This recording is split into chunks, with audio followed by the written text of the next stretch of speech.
Orang berpikir heran, apa yang mereka kejar ke Palestina? Andai ada orang ingin merebut Irak, masuk akal. Merebut Irak karena banyak sumur-sumur minyak. Andai ada mau ekspansi ke Kuwait, masuk akal, karena sumur minyak di Kuwait banyak. Kenapa kembali ke Palestina? Ada apa? Tanah yang tandus, tanah yang kering kerontang. Mereka ingin membuat sebuah negara dengan keyakinan akan turun Mesias, sang juru selamat yang dijanjikan oleh Tuhan, dengan syarat orang-orang Yahudi mesti kembali ke negeri yang dijanjikan Tuhan. Yang kedua, Mesias sedang menunggu. Mesias melihat ke bawah. Kalau dia tengok di bawah masih banyak gurun pasir, dia tidak mau turun. Dia ingin melihat hijau. Kalau sudah dibentang karpet hijau, baru dia turun ke bawah. Maka yang dimaksud dengan hijau itu adalah ditanami tanaman-tanaman hijau, penghijauan yang luar biasa. Dan ketika Israel masuk ke Palestina, mereka ambil tanah itu, mereka hancurkan rumah orang Islam, mereka buat tembok panjang. Penjara terbesar dan terpanjang di dunia adalah Palestina.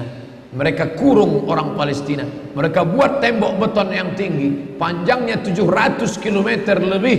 Dari Pekanbaru kita lihat, Anda menuju Medan Sumatera Utara 600 km.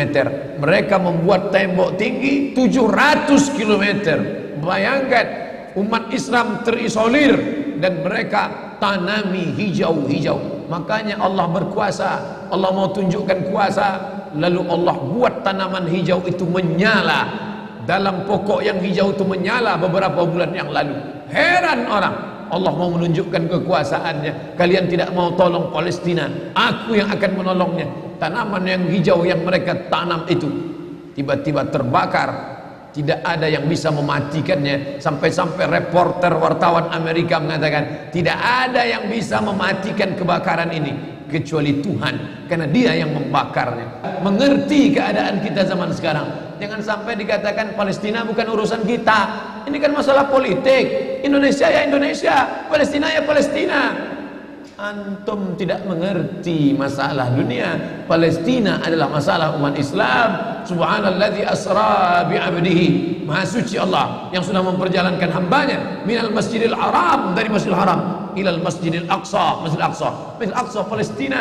Kita yang tertulis dalam kitab suci kita bahwa kita punya ikatan emosional. Kenapa kita tidak yakin itu?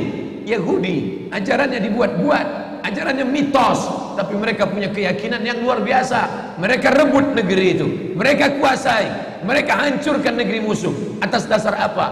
Keyakinan bahwa Mesias akan datang. Yang kelima, apa yang mereka lakukan untuk Palestina? Mereka meyakini ada Temple of King Solomon, tempel kuil King Solomon, Raja Sulaiman. Datang pula orang Indonesia latah, dikatakannya Sulaiman ini kerajaannya bukan di Palestina, di Yogyakarta, Sleman.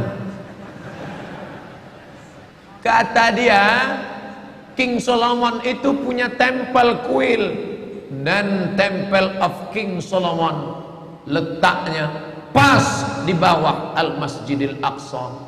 Apa maknanya? Mereka mengeruk setiap hari bulldozer, traktor, ekskavator, terus mengeruk keliling Masjidil Aqsa. Mereka ingin meruntuhkan Masjidil Aqsa. Tulis Temple of King Solomon, enter, pilih image, tampak gambar replika. Inilah kerajaan Sulaiman yang ada di bawah Masjidil Aqsa. Akan mereka naikkan. Mereka sudah bangunkan rumah kecil replikanya, seperti orang Riau membuat rumah replika, rumah Melayu Kampar, rumah Melayu Siak, rumah Melayu Bengkalis. Di mana rumah itu? Di Purna MTQ. Anak-anak kita kalau mau tahu bagaimana rumah Melayu Kampar, bagaimana rumah Melayu Siak, bagaimana rumah Melayu Pelalawan, pergi ke sana. Sebagiannya ada, sebagian tak ada, entah kemana perginya. Tapi mereka membuatkan itu. Inilah dia replika kerajaan Temple of King Solomon. Artinya apa? Mereka ingin menghancurkan Al-Masjidil Aqsa berkeping, sampai akhirnya disitulah nanti kemarahan umat Islam. Entah marah entah tidak, melihat gayanya tak marah. kalian hancur-hancurkanlah, banyak lagi urusan kami sibuk dengan ini. Tapi akan ada hamba-hamba Allah, la tazulu fi ummati ta'ifatun min ummati, akan tetap ada sekelompok umatku yang memperjuangkan agamaku, kata Allah Subhanahu wa taala. Yang terakhir, yang kelima, akan turun Mesias. Kapan itu terjadi? Ketika terjadi perang besar. Sebetulnya dalam agama Islam sudah dituliskan yang dimaksud dengan Mesias itu siapa. Kata Imam Al-Hafiz Ibnu Hajar Al-Asqalani dalam Fathul Bari, yang dimaksud dengan yang dinanti-nanti mereka itu adalah Dajjal. Dajjal itulah sesungguhnya yang sedang mereka nanti. 70.000 Yahudi wara'ad Dajjal.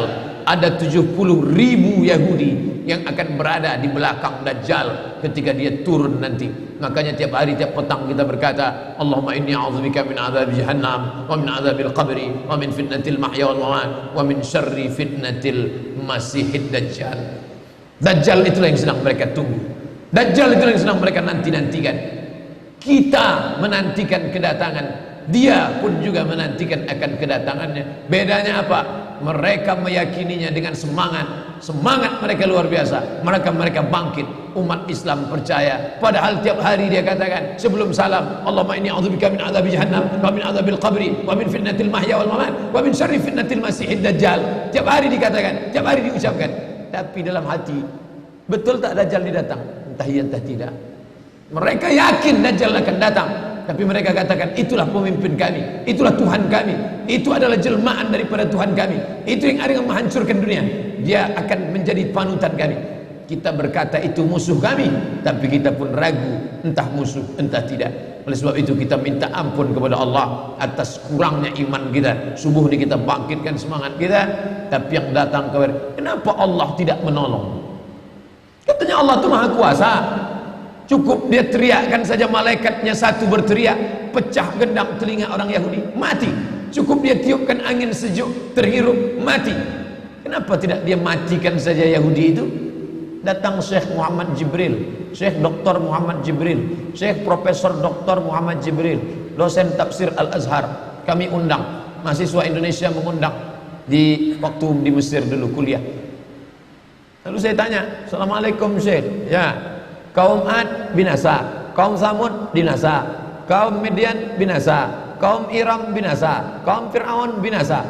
Kenapa Allah tidak membinasakan Israel ini? Senyum Syekh Muhammad Jibril. Apa kata dia? Ya beni, anakku, seandainya Allah membinasakan Israel ini, lalu apa yang tersisa untukmu? Ditunjuknya saya. Seandainya Allah membinasakan Israel ini, lalu apa yang tersisa untukmu? Terdiam saya. Allah sengaja sisakan ini sebagai medan jihad kita menolong agama Allah Subhanahu wa ta'ala.